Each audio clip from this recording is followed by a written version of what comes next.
तो आज हम बात कर रहे हैं महाराष्ट्र की फेमस पूरन पोली रेसिपी के बारे में। अगर ट्रेडिशनल तरीके की बात करेंगे जिसमें दाल को आपको भिगोना पड़ता है, फिर आप उसको प्रेशर कुक करते हैं, गुड़ के साथ पकाते हैं, फिर कोई छन्नी हो या फिर तो पूरन यंत्र जो होता है पूरन मशीन, जिसके द्वारा एक स्मूथ सा पूरन आपको मिल जाता है। ये तरीका ट्रेडिशनल है लेकिन थोड़ा सा लेंदी सा हो जाता है और इसी कारण की वजह से लोग पूरन पोली बनाना थोड़ा सा टाल देते हैं या जो बिगिनर हैं उन्हें थोड़ी दिक्कत आ जाती है। तो आज की हमारी इस रेसिपी में हम यही जानेंगे कि आखिर इसका इंस्टेंट तरीका क्या हो सकता है। तो आई होप आपको ये तरीका अच्छा लगे, तो वीडियो को बिल्कुल ध्यान से देखिएगा, सारी टिप्स एंड ट्रिक्स को समझते हुए देखिएगा। तो आइए बनाते हैं। सबसे पहले हम डो लगाकर तैयार कर लेंगे। मैंने यहाँ पर एक परात ली है और इस कटोरी से नाप कर मैं 2 कटोरी जितना गेहूं का आटा ले रही हूँ। नॉर्मली हम चपाती बनाने के लिए जो यूज़ करते हैं वही है। और अब हम इसमें डालेंगे थोड़ा सा नमक, बहुत ज़्यादा नहीं लेकिन आउटर कवर में नमक होना चाहिए, तो ये नमक हमने यहाँ मिला दिया। और अब मैं इसमें डाल रही हूँ 2 चम्मच जितना देसी घी। अगर आपके पास घी नहीं है तो आप ऑयल का इस्तेमाल कर सकते हैं, लेकिन बटर यूज़ मत कीजिएगा। कुछ लोग थोड़ी सी हल्दी डालकर बनाते हैं, कुछ लोग हल्दी नहीं डालते, बट मुझे स्पेशली पूरन पोली का हल्का येलो कलर अच्छा लगता है, इसलिए मैंने बिल्कुल ही ज़रा सी हल्दी डाली है। ज़्यादा ना डालें, जस्ट 2 चुटकी जितनी। पहले इन चीज़ों को सूखा मिक्स कर लीजिए और फिर पानी डालकर, नॉर्मल पानी है ये, पानी डालकर हमें इसका बिल्कुल सॉफ्ट सा डो लगाना है। कई बार जब भी हम चपाती या फुल्का या पराठे के लिए डो लगाते हैं उसमें हम ज़्यादा मेहनत नहीं लेते, बस डो लगाकर छोड़ देते हैं। लेकिन जब भी आपको पूरन पोली बनानी है और आप चाहते हैं कि वो कहीं से भी फटे नहीं, बहुत आसानी से आप उसको बेल पाओ पूरन भरने के बाद भी, तो आपको बस एक चीज़ ध्यान रखनी है कि इसको लगाने के बाद मसल के इसमें ऐसी लचक ला देनी है कि आटा बिल्कुल बाउंसी सा हो जाए। बाउंसी से मेरा मतलब है, ये देखिए आटा बिल्कुल सॉफ्ट मैंने लगा के रख लिया है और ये देखिए अगर मैं दिखाऊँ आपको तो ये एकदम चिकना डो है जिसको रगड़ कर मैंने इसमें काफ़ी अच्छे से लोच लगा कर रख ली है। और पूरन पोली बनाते टाइम पहले डो लगा कर रख दिया जाता है ताकि उसको थोड़ा समय मिल सके सेट होने के लिए, वो बिल्कुल ही स्मूथ और एकदम सॉफ्ट हो जाता है। तो ये टिप आप ध्यान रखें। मैं इसे बाजू में रखती हूँ और अब बात कर लेते हैं पूरन की। अब मैंने यहाँ पर एक कढ़ाई रखी है, इसमें 2 छोटे चम्मच जितना मैं घी ले रही हूँ। जिस कटोरी से हमने गेहूं का आटा नापा था उसी कटोरी से नाप कर 1 कटोरी जितना मैं बेसन ले रही हूँ। जी हाँ, हम इस रेसिपी में बेसन का इस्तेमाल करेंगे। बेसन ये वही है जो हम पकोड़े बनाने में इस्तेमाल करते हैं, भजिया जिससे बनाते हैं, बिल्कुल बारीक पिसा हुआ ये बेसन है। इसे हमने भूनना है बिल्कुल लो फ्लेम करके, जल्दबाजी आप बिल्कुल भी नहीं करेंगे।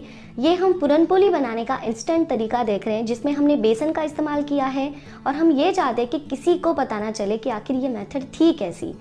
और वही टेस्ट लाने के लिए बेसन की भुनाई प्रॉपर तरीके से होना बेहद ज़रूरी है। जब तक ये बेसन भून रहा है हम एक काम करेंगे। मैंने यहाँ पर एक बर्तन लिया है जिसमें उसी कटोरी से नाप कर 2 कटोरी जितना पानी हम गैस की दूसरी तरफ गर्म होने के लिए रख देंगे। और बेसन को आपको बिल्कुल सूखा सूखा भुनना है, इसमें ज़्यादा घी का इस्तेमाल आप बिल्कुल भी नहीं करेंगे।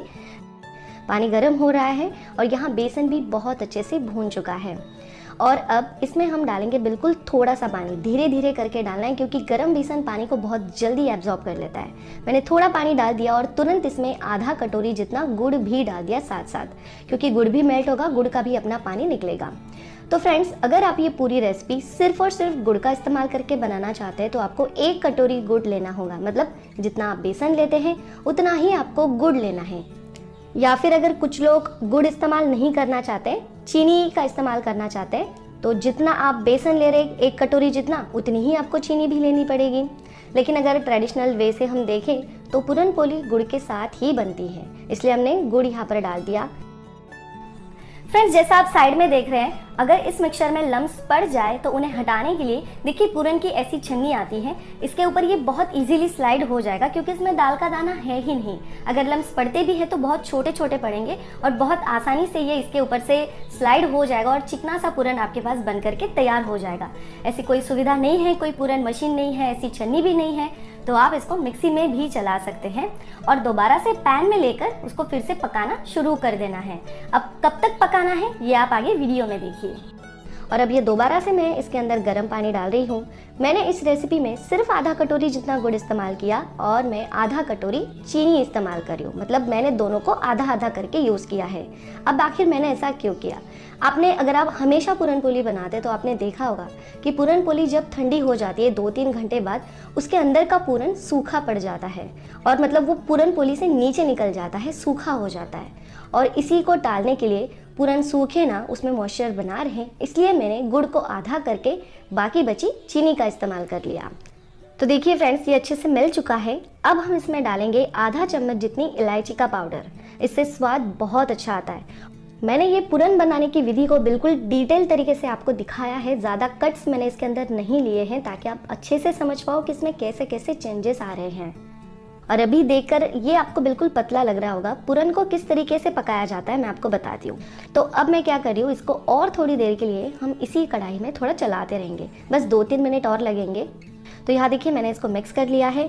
अगर हम चम्मच को ऐसे सीधा रखेंगे तो ये गिर जा रहा है। ये एक ट्रिक है पूरन अच्छे से हुआ है या नहीं ये चेक करने की। तो इस समय आप गैस की फ्लेम को थोड़ा सा बढ़ा सकते हैं ताकि इसमें जो ये गीलापन है वो जल्दी जल्दी रिड्यूस हो। तो यहाँ देखिए फ्रेंड्स, अभी आप देखेंगे कि ये कढ़ाई के साइड्स को भी छोड़ रहा है। और अगर मैं ऐसे चम्मच यहाँ पे खड़ा करूँ तो ये देखिए चम्मच सीधा खड़ा हो चुका है। जब ऐसी स्टेज आ जाए इसका मतलब जो पूरन आपने बनाया है वो बिल्कुल सही है।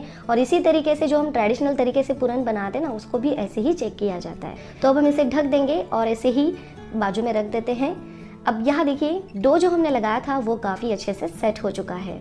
और यहाँ देखिए ये बना है हमारा इंस्टेंट तरीके का पूरन। देख के कोई पहचान नहीं पाएगा कि इसको हमने ऐसे बनाया। थोड़ा सा मैंने हाथों को घी लगाया है। हम पूरन के गोले बनाकर तैयार कर लेंगे, जितना आपको रोटी में मतलब पूरन पोली में भरना है उस हिसाब से। ये देखिए बहुत ही शानदार पूरन बन करके हमारा तैयार है। और अब मैं एक लोई भी आपको बताती हूँ। ये देखिए लोई हमने ली है, एक आटा एक तरफ है, एक तरफ पूरन है।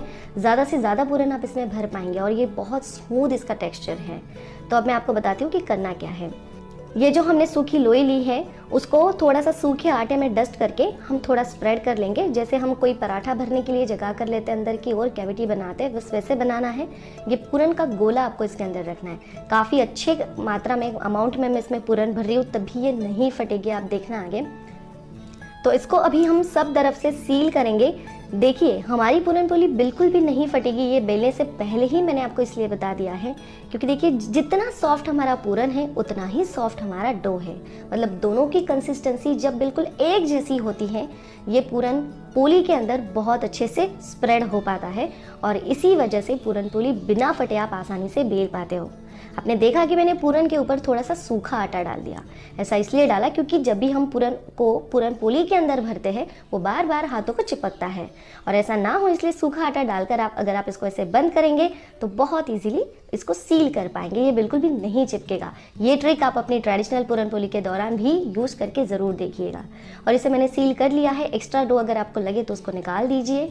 अब इसको थोड़ा आप फ्लैट कर लीजिए, सूखे आटे में डस्ट करके पहले हाथ से हम थोड़ा सा इसको फैला लेंगे और फिर पूरन पोली आप जब भी बेले उसको दोनों तरफ से अलटते पलटते हुए ही बेला जाता है। एक साइड से ना बेले, वरना एक साइड मोटी और एक साइड पतली ऐसा हो जाएगा। तो लीजिए ये बेल कर तैयार है। आप पूरन देख सकते हैं कि पूरा रोटी में अच्छे से फैल चुका है। अब इसे सेकना कैसे, तवा मैंने बहुत अच्छा गर्म कर लिया है।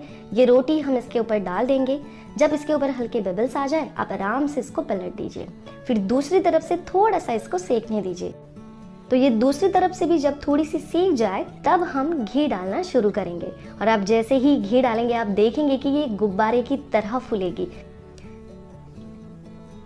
तो लीजिए फ्रेंड्स, बिल्कुल बेहतर सी पूरन पोली बनकर तैयार है। और यकीन माने जब मैंने ये पूरन पोली बनाई, इस तरीके से जैसे बनाई, घर में सबको खिलाई और राय बाद में जब पूछी, किसी को मैंने नहीं बताया कि इसको बनाया कैसे है। सबको ये बहुत पसंद आई, सबको ये उसी तरीके से मिलती जुलती लगी जैसे हम ट्रेडिशनल तरीके से बनाते हैं। तो मैंने सोचा कि ये रेसिपी आपके साथ ज़रूर शेयर की जाए, जिससे आपका समय भी बचेगा और आप जब जी चाहे पूरन पोली बना सकते हैं। अगर आप खुद एक बिगिनर हैं तब भी आपको कोई परेशानी नहीं आएगी। तो लीजिए फ्रेंड्स, सारी पूरन पोली बनकर तैयार है। देखिए कितनी नरम और मुलायम बनी है और स्वाद में तो इतनी बेहतर लगती है कि किसी को विश्वास नहीं होगा। सिर्फ कुछ बेसिक टिप्स का ही तो आपको ध्यान रखना है, जैसे कि जब हमने बेसन भुना उसको बिल्कुल ही ध्यान से आपने भुनना है, जल्दबाजी नहीं करनी। जब तक कि वो अच्छी खुशबू नहीं आती तब तक आपको भूनते रहना है। बेसन, गुड़ और पानी, इनका रेशो बिल्कुल ध्यान से यूज़ कीजिएगा।